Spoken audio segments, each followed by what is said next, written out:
Welcome to this module on gaining institutional buy-in, gaining institutional support.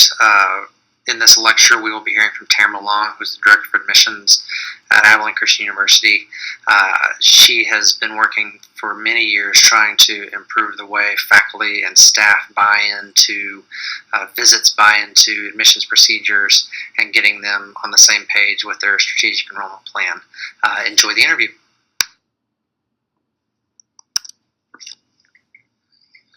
Tamara, thanks for taking time to join us during this module.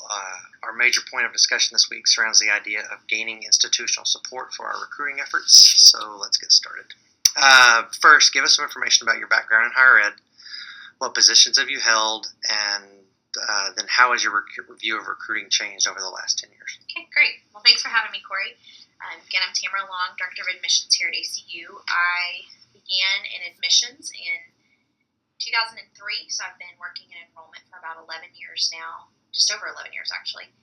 Started in the recruiting world, getting students here, and then transitioned into various roles from programmatic recruiting to overseeing various parts of customer service, helpline, and then into the Director of Admissions, kind of being the gatekeeper for the university.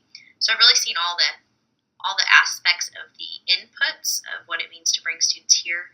And I think I've shifted from an understanding of just getting students here to what does it mean to get students here that will be successful here. So understanding indicators of student success, and what that means, and how do we find those indicators in the recruiting and the admissions process. Gotcha. So you know the old saying that recruiting is everybody's job. How realistic is that in a faculty-driven culture like ACU? Well, I think that faculty do care about who's in their classroom. So, therefore, I do think it's realistic, but I think it's how you say it. If you tell the person that's mowing the grass that recruiting is their job, just point blank, that makes no sense to them. But if you help them understand that if they stop their mower when a campus tour is going by, that is hospitality, they understand that. They don't necessarily understand what it means to recruit and enroll a student here, but they are a part of that. So faculty understand that who we admit is who sits in their classroom. Therefore, if they want to help contribute to who those students are, then they should become a part of the recruiting process. And so if you come at it from that angle, I think it is very realistic. But it's a culture, and it's been a 5-year shift on this campus. I think that we're finally seeing a lot more buy-in from the faculty. But again, it's taken probably, I would say, nearly 5 years to change the paradigm on campus. So really, how important is that idea of recruiting as everybody's job? You know, it's really easy to say that. Like you said, it's easy to tell the guy mowing the grass that it's his job, and really put that in his terms. But how important is that? What difference does it make to the students if we're charged, if enrollment managers are charged with recruiting, and we're gonna give them the spiel, we're gonna give them the sales pitch per se. How important really is it for faculty to be involved in this, and for you to have buy-in across the Well, it's faculty and staff. So at every position, one person can ruin it. So a student can be sold on ACU, come to visit campus. So I'd say it happens in the visit process is when most parts of our campus engage a prospective student before they enroll. And they are visiting, trying us on for size, trying to decide, do I fit here? Mm-hmm. And one bad interaction, one negative interaction can ruin it for everybody. And that's completely out of the hands of the admissions counselor, the recruiter, myself, the people that are the front lines for the university. Right. We are entrusting that when we bring a guest on campus, this campus is going to rally around and make them feel welcome. It doesn't always happen. Life happens, things happen, people miss appointments and don't show up, and we cringe and we try to recover from it. But the notion, getting that buy-in is so important before you ever get the students on your campus. Mm-hmm. So if you don't have buy-in from your dining facilities, if you don't have buy-in from your cleaning facilities to make sure the residence halls are clean, or from residence life, or I could list every part of this campus that is so critical to how a parent views where they're going to send $40,000 a year for their student to live. Right. If a parent is here and they go through our residence halls and they see 50,000 crickets and it smells like a dead body in the lobby, that's not worth $40,000. Right. And so I have to have buy-in from our cleaning facilities, from the residence life staff, from our police office to the dining services, that we are going to showcase this university the best way possible, day in and day out, all the time. And that also, though, impacts our current students. So I think you get buy-in from the people that care about our current student constituency when they understand this is our future constituency. And by putting our best foot forward always, we're providing the best environment for our current students. It's not, it goes both ways. I'm not just trying to put a facade out there. Right. I don't want a family to see one thing and then show up for movement day and experience something totally different. That's bait and switch. But that buy-in, I just think makes or breaks you. Right. So as part of this certificate program, we go to the Disney Institute, and you were one of the first to actually go to the Disney Institute from this campus. And when we were there, our facilitator actually blew up the notion of the money walk. So we were talking about higher ed, and I was like, how they do the money walk, and they got to get the hedges all clear, and the sidewalks all swept.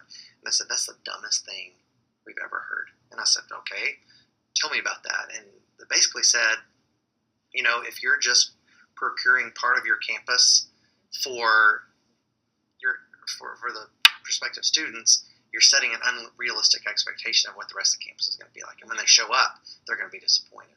And they said, you walk through a Disney park, you're going to see everybody picking up trash. You're going to see everybody greeting guests. You're going to see everybody concerned about safety. And that's that same notion that you're talking about. And I think that's really important. So you were absolutely the one who led ACU's change to a university-wide recruiting effort. You kind of mentioned it's been the last 5 years that you've made this happen. So what steps did you take to build that type of culture on ACU's campus? So I think you start with individual groups and departments. Your faculty is your biggest group. So faculty are often, even though people have different opinions about this, I do think they have a lot on their plate. People think they have this cush-lush job where they're off all summer, and they're not. Their summer spent researching, which contributes to their better teaching and to their better experiences for our students. And they put blood and sweat into their jobs. Right. And they're often criticized more than they are told thank you. And they're the heart of this place. And so they look at me going, I can't do one more thing. Right. So I've tried to come at it with faculty, the biggest group, where I feel like the culture had to shift, because the faculty in interaction, and there's a lot of research with the campus visit experience and with enrollment and where students choose to enroll, that a faculty interaction can be a number one in a student's choice of university, which is great until you look at some of your faculty and you're like, can I hide them and lock them up? And you can't. So instead, I started really just listening to them. So I started doing surveys, asking faculty for their input into how we even introduce them to prospective students, from starting with the time of day, what's convenient to your schedule, and just listening to them. I can't do everything they want to do, but their ability to even just, the fact that I was even asking, was the first time anyone even asked them. They'd been told, you're going to meet with students here and now. So it's starting to do things like that, respecting their time. And then I have started, and this has been probably the biggest and most successful endeavor was 3 years ago. I started hosting an admissions lunch at the start of the school year, where I invited all campus partners. Awesome. I focused on faculty for one day and then staff on another day. Gave them 2 days to choose from. I'm trying to respect time again. And in that invitation, I thank them for what they do. I remind them that I view them as the heart and soul of this place and as the most important people on this place other than our students. So even just telling them that, they want to listen. They're willing to work with me because I value who they are. Right. Start having them over for lunch. They will come if you feed them. They will. They'll come and eat. Right. They may not hear everything I say, but I took that as a time to talk about the inputs. So let me tell you about the students that are coming into campus, about your new freshmen. That's exciting to them. It's exciting for them to hear that there's more diversity, that there's more academically capable students, and helping them understand. That's also been how we've changed the concept that the test score is not king, that your high school work is a better indicator of that, and helping the faculty understand that so that they understand that we're not going to disregard a test score, but we're not trying to necessarily increase the average test score on this campus any longer. We're trying to increase class rank. So that's where I start with that. I share with them how many visitors we see in a year. I share with them the survey feedback they're getting. So that is one huge way we're communicating with constituents on campus and getting a change in how they view their role in recruiting. I would say even just by thanking them, honoring them with respect, and then inviting them for lunch. That was probably one of the hugest ways that started to shift how they viewed our offices. And knowing they can directly call me when they're frustrated or angry or something, and knowing that I feel like I can call them no differently. And then the next one was we started revving up how we receive survey feedback from our families. There's not a single family that visits that we don't receive feedback from, and from the parent as well. So that's from the departments. And so for the deans, so when you're looking at faculty, your deans and your provost, if you have buy-in from them, that's huge. And we do. Our deans and provost, we meet with them individually, Kevin and I, our chief enrollment officer, and really try to make sure, do I have their buy-in before I'm trying to get buy-in from the faculty. But survey feedback's huge. I can show every department stratified that has the highest satisfaction rate, has the highest enrollment rate based on a visit, and numbers speak. When chemistry starts seeing that biology is enrolling more students from a campus visit, they're starting to go, okay, so what can we do differently? Right. Or when physics sees that IT is killing them, okay, what can we do here? So just even sharing that data, sharing those numbers, and doing it in a way that's respectful and not like, haha, look, you stink and you're awesome. Right. But like, let's learn from this and figure out where are we weak and where are we strong. For the most part, most of the departments are very receptive to that, and they appreciate knowing where they stand and recognizing, wow, maybe we should just have one main faculty meet with students, not 5 different faculty who are inconsistent and the message is inconsistent. Right. So from that, I've had more faculty this last year than ever before reach out to me saying, I want to help recruit. Right. Can you send me lists of students to recruit that are making, and I am trying to respect their time and saying, hey, I will, but I'm going to send you the top 25% of the applicant pool of I'm not going to send you students that are low academic students for you to call. That's wasting your time. And if those students come here, great, but they don't need to be recruited by a faculty member. Right. So trying to do some of that legwork for them too.